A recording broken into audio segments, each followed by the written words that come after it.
Good afternoon, everyone. Doing another hiker interview with someone that came off the trail here, has been working for me about a week and a half or so.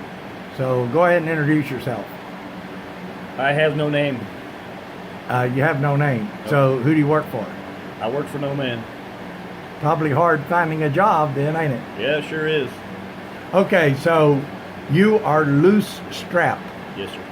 How did you get that name, Loose Strap?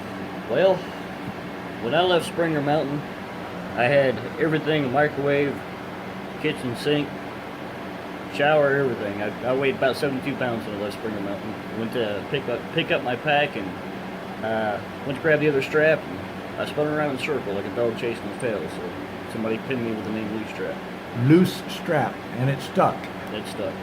Okay, sounds good. Now, you've been working for me, doing some downtime and working to make a little bit of money, right? Yes, sir. So how long you been working for me? Oh, about 3 years now, ain't it? 3 years. No, it's been about a week and a half or something like that.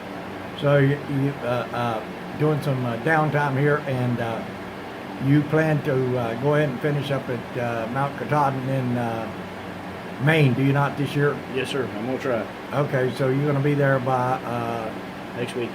next week? Yeah. You're going to be there. You're a fast hiker. I am. Okay, gotcha. Well, maybe you can get with that girl, Karma.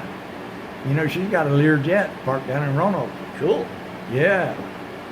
So that'd be a good thing. Anyway, we won't tell your girlfriend about that, okay? Please don't, right? She'll kill you. Now you're trying to get me in trouble. No, I'm not trying to get you in trouble. She needs to realize that it's all in good fun, okay? Oh, I know. Okay. Now, interesting experiences. Interesting experiences. I've had quite a few, but I mean it's kind of like normal life on the trail, you know. I've had chipmunks pile nuts up in front of my tent. I've had trail magic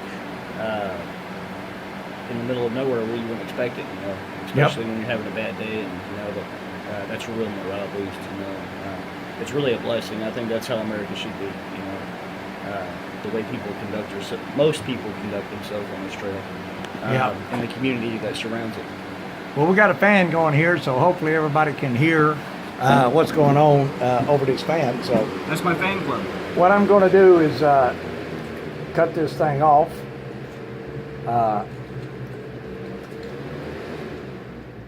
Okay, so I got it cut off. So now hopefully everybody can hear us just a little bit better. So you lost some weight on trail, did you not? Yeah, I've lost about 20 pounds so far, 25 pounds. That's probably, a lot of that is probably due to the fact that you've been packing really heavy. Yeah, and the fact that that damn turkey keeps outrunning me. A turkey keeps outrunning you. Okay, you're trying to catch him for dinner, huh? Yeah, I've actually tried to catch quite a few of them, and they, you know, usually get smart and fly away. But Turkeys are hard to catch, and generally they're in flocks. So some of them's always got their heads up while the others have got their heads down. You know, I mean, it's hard to catch a turkey. I've been thinking about chasing down a deer, ripping off his antler, and killing him with his own antler, but you know. You can do that. You can do that. Anyway, so anything else? Any advice for like through hikers or anything? Like I said before, just you know, pay attention to your body and you know, live in the moment. I mean, keep your head up. Don't keep your head down all the time. Look up every now and then. See the beauty around you. And every opportunity that you get, you know, you may not get the opportunity to do this trail again, and every opportunity you get, go see something you've never seen and do something you've never done. Because there's a lot of beauty out there, and there's a million interesting places and a lot of history along this trail. Yeah. So you have you seen any bears? I have seen one. Seen one bear. That was when I first started the Smokies. The bears, I guess, were just waking up, and it chose to head down to the low country where I chose to stay out of the weather, you know. that was the only bear I've seen. I believe I've heard a couple of them, but who knows? Yep. What about wild boar? Did you see any of those in the swamp? I did see one wild pig, and it just darted off the trail and headed up in the bushes. I've seen a rattlesnake. I've seen probably 20, 25 copperheads. Seen one water moccasin, a whole bunch of black snakes. Where'd you see the copperheads at? Were they laying in the trail? I've seen the copperheads along the trail and off in the woods. I've seen a lot of babies and a couple of big adults, but most of them have been babies. In the 6 to 12 inch range. Have you been looking for them? Yes, I have. You've been keep an eye out for them. Oh yeah, I always do. Okay, I understand. Heard a story one time about this girl that was going to go hunt some mushroom with these couple of guys, and she was deathly afraid of snakes. So she had a walking stick with her, and she was constantly moving it around, checking for snakes and all that other stuff. It turns out that she didn't see any snakes, but she never found any mushrooms either. Well, you got to be careful around the pines and stuff like that with copperheads because they get up in that bark, climbing the tree, and you lean right up against that tree and not even see them. I know. I saw a picture on Facebook where there was a tree and there was like 6 copperheads in the bark of the tree. Yeah, they'll do that. And they were camouflaged. You really had to look to see them. And folks, if you've never seen a baby copperhead, it's a dark colored snake with a reddish brown head when they're babies. The head is distinctly a different color from the body, and it's not a bright; it's a very dull, dark color. But that's how you can tell a baby copperhead. It's a reddish brown, Yeah. kind of like a copper. Yeah. Yeah. Okay. And when they get adult, they get a goldish copper Gold. color Yeah. to them, and they got beautiful yellow eyes. It really is a beautiful snake. Yeah, but they got also they're kind of checkered like a rattlesnake too. Yeah, I mean, yeah, they do. They're checkered, but they got that golden copper color to Yeah. them. Yeah. Okay. Well, listen.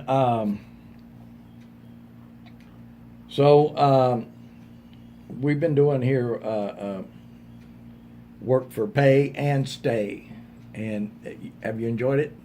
I've enjoyed my time here. I've been working the crap out of you, haven't I? Yeah, I'm still bleeding from those whip marks. But, Well, I you must admit that I have been out there working with you every day, right? yes, sir. You have been holding your own. I give you Yes, yes. Okay, well, good. Anyway, it's been a pleasure having you work for me, and I really enjoy it. Like I've said before, I like to work through hikers because anybody that can hike 20, 30 miles a day with 30, 40, 50 pounds on their back, they can pick up a shovel and do a little something, Yeah, well, I'm at 65 without water. Yeah, yeah. So 65 pounds, that's a lot. That's definitely not what they call slack packing, or it's definitely not going, what do they call it? When you, real light, ultralight. Ultralight. Yeah, that's definitely not ultralight. It's pretty bad when you gotta reinforce your pack with steel bar stock. Yeah, well, you need, like I told you need to get you one of them old timey packs with a metal frame, aluminum frame, whatever. That, they're pack horses. These modern day packs, I don't think they're designed for more than 30 or 40 pounds. Oh, mine's rated for 60. It just can't hold it. Oh, ready for 60, you just can't hold it. Well, as you move along the trail and the pack is moving back and forward and all that other bunch of stuff, puts a lot of stress on them. So I can understand. Most backpackers only carry like 30, 40, maybe 50 pounds.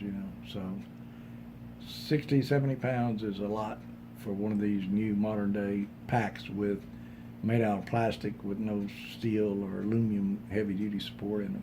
Well, the funny thing about that is right before I get to town, my pack is always about 10, 15 pounds lighter. I wonder why. I wonder why. You don't think it has anything to do with you eating up all the food? That might have something to do with it. Yeah, It might be on does. something there. Probably does. Okay. So listen, have you weighed yourself since you stopped and been working for me and all that other stuff? I did weigh myself when I first got here, Yeah. and I weighed my pack, and that's how I know it was at 60 pounds Okay. when I weighed it, and that was without water, and then I put a couple extra things in there. So You think you might have put on a pound or two since you got off the trail? not as hard as you work me. That's true. We work pretty hard. We work pretty darn hard. That's a fact. But anyway, it's nice, honest, hard work. Not a thing in the world with honest work. Yep, not a thing in the world wrong with honest, hard work. So, let's see where we're at here. We are at 10 minutes and 37 seconds. So, I like to cut these things off about 15 minutes. Plus, we're supposed to pick up this fella and get up to Parisburg here in a few minutes. So, we can talk here a couple more minutes or so.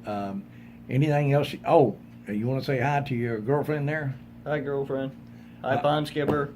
Yep. Okay. So he's okay. I'm gonna get him out of here in a few days and get him on up the trail. So he should be home probably maybe before Christmas.